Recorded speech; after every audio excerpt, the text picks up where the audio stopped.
Yes, this is one of many checks that I get to deposit every day because of my business. And the question that we're trying to figure out today is, am I ready? Are you ready to be in business?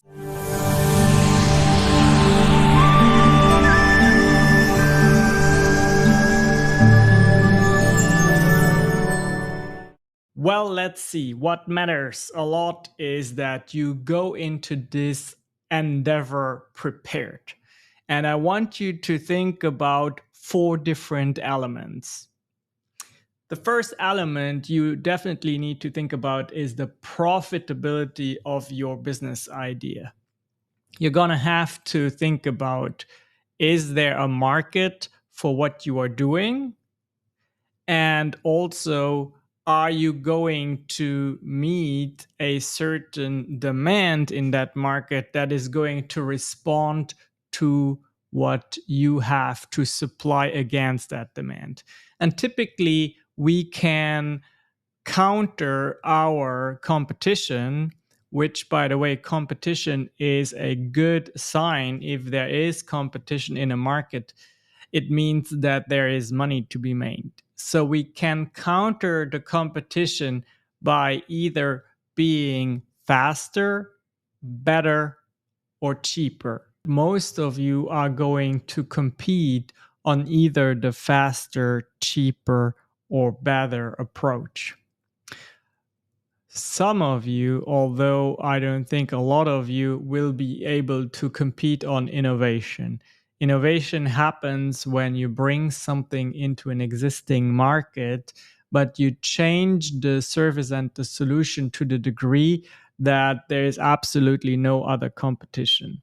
I can only think of Apple, who has done that several times. First, when they introduced the iPhone, and then on a second occasion, very recently, when they introduced the Vision Pro goggles. They will fundamentally change the market by bringing innovation to a demand that is theoretically there, but that is not being supplied.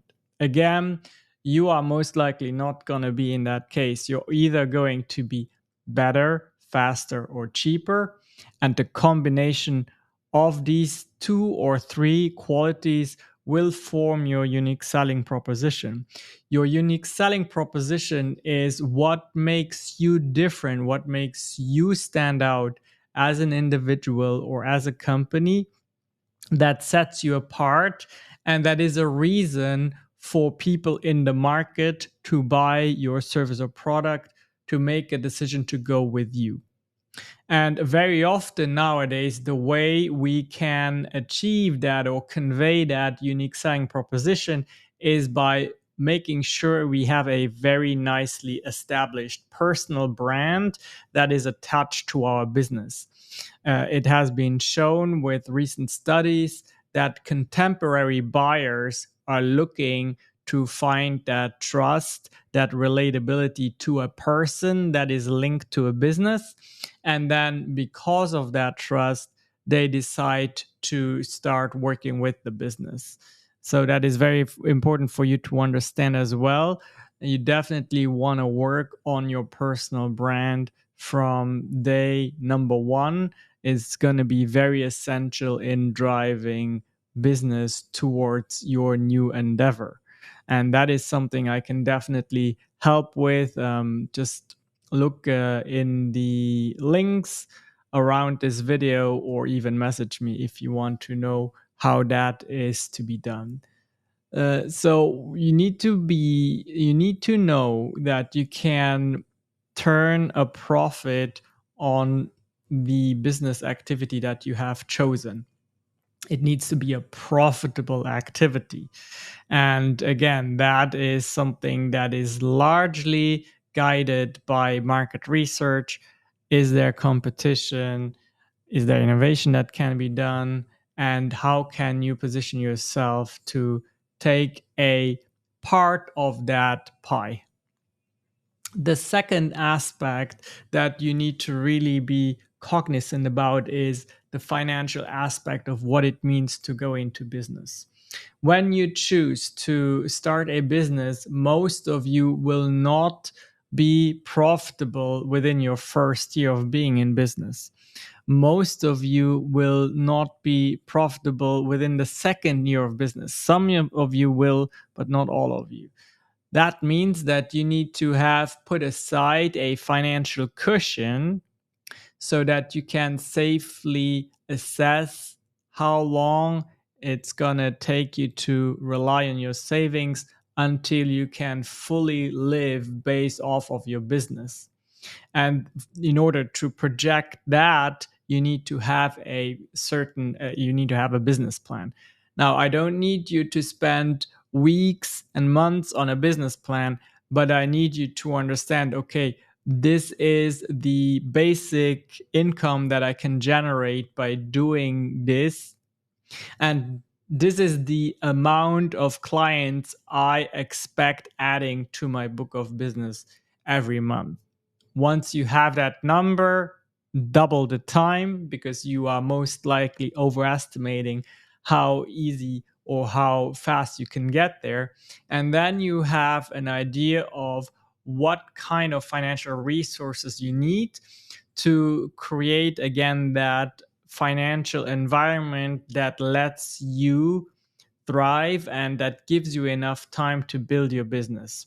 If you don't have that, you're going to be constantly worried, and you're most likely going to fail in your endeavor, because most businesses actually fail because there's not enough runway, not enough patience to let the business grow and flourish.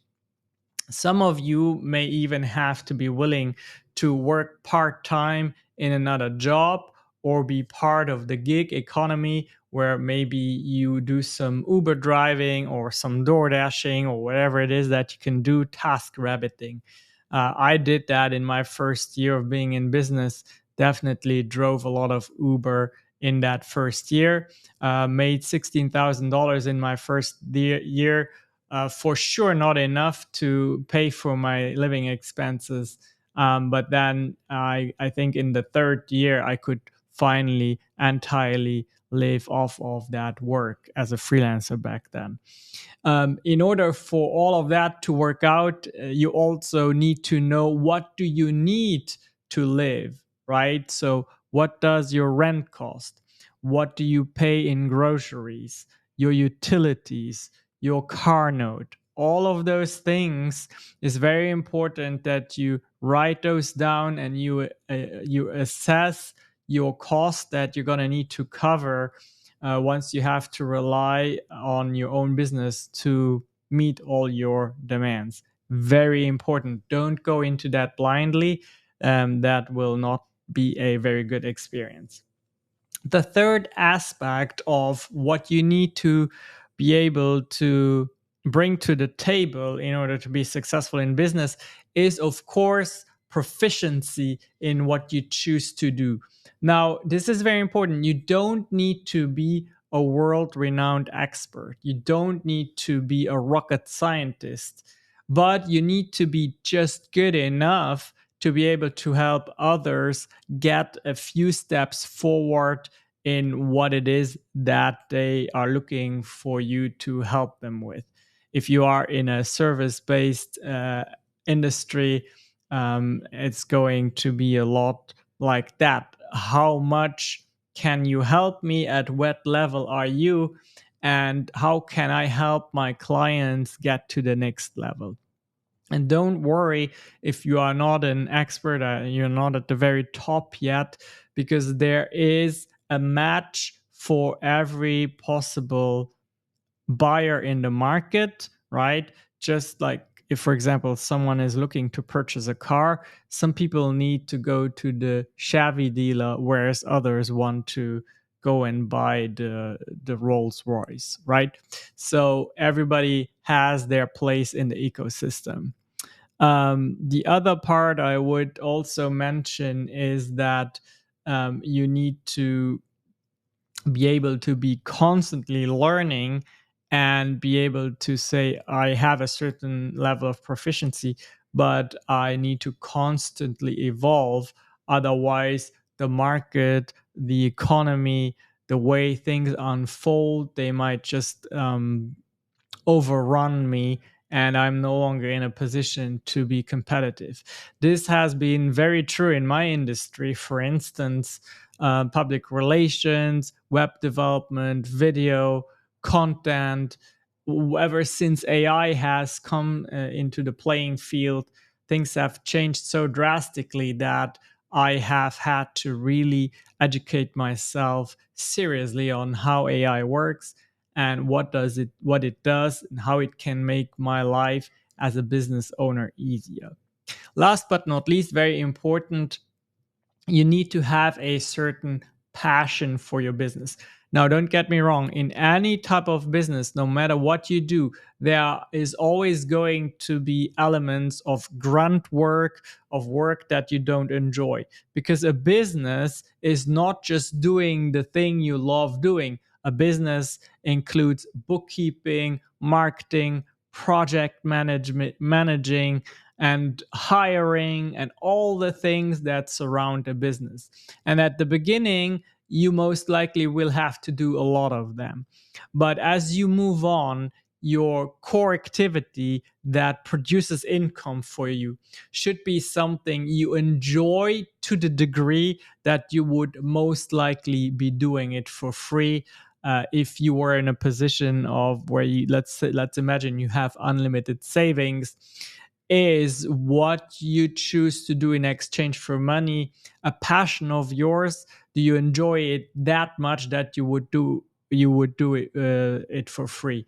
That is very important, because I can tell you that being in business can or will have a few very rough periods where you are close to giving up. Your clients will be annoying, your staff will be annoying, you won't be making any money, people will things will take way longer than expected. One problem after another will hit you, and it is that stamina, that ability to push through and push through it forward when these moments occur, that will determine whether you are going to be successful in business or not. So you have to absolutely uh, like be passionate about the core business activity that you choose to do. Because if that is not the case, my dear friends, what will happen is that even if you are financially successful, it will crush you, because no amount of money can make up for a bored individual, for an individual that doesn't see um, any purpose in what they are doing. Because a lot of people, and you are most likely one of them, are very much interested in what kind of legacy can I leave behind doing what I choose to do. I hope this has helped you get a little bit of a better idea of what it takes to be in business, and answer the question whether you are ready to be in business. Um, if you have any questions, please leave them in the comments. And also, again, particularly in the branding aspect, if you need help with that, check out the link in the description. And that's it for now. See you in my next video.